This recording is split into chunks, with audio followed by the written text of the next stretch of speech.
as a territory, we are remembering and honoring the life, legacy, and contributions of the late Honourable Ralph T. O'Neill, OBE, Member Emeritus, who passed on November 11th.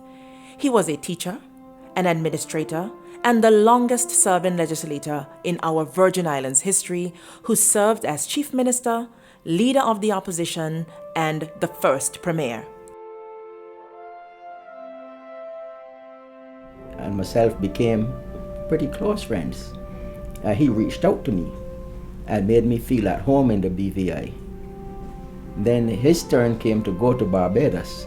My family had not yet joined me, and he took time out of his busy schedule, although he was over there on government business, to contact my family and deliver to them a message from me personally. And if that was not enough, he also made a call on my mother, and I appreciated that very much, because I know what it is like when one is representing a government abroad. Mr. O'Neill has lots of things to be remembered for. The airport, the present terminal building, that was constructed under Mr. O'Neill's watch.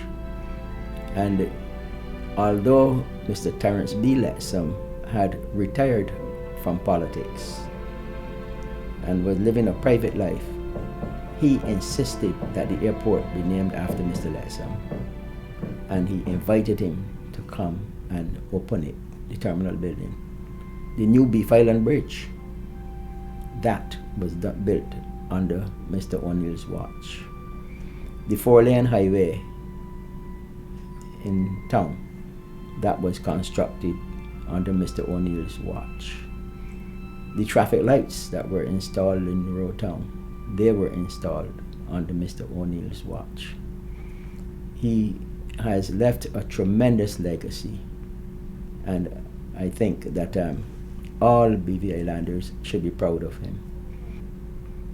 He took me to Virgin Gorda. He was the first person that ever took me to Virgin Gorda, and he carried me around and introduced me to the district officer, who was Mr. Malvin Flax, and he told me that whenever I visited the Virgin Gorda, always make sure that I call on Mr. Flax. He took me to Anegada, and he introduced me to Captain Smith, who was the district officer there. And he was very pleased when he heard that I had visited Anegada and had called on Captain Smith. He said, that's the way to do it. What can I say of Mr. O'Neill? I believe when I paid tribute to him 2 weeks ago at the meeting of the Rotary Club, I ended by quoting Mark Antony from Shakespeare's Julius Caesar when he described the noble Brutus. He said his life was simple, and the elements so mixed in him that nature might stand up and say, this was a man.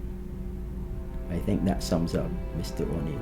The government of the Virgin Islands joins the family and friends of the late Honourable Ralph T. O'Neill, OBE, Member Emeritus, in mourning the passing of this Virgin Islands patriot. Do continue to join us as we remember his life, his legacy, and his contributions to the development of the Virgin Islands.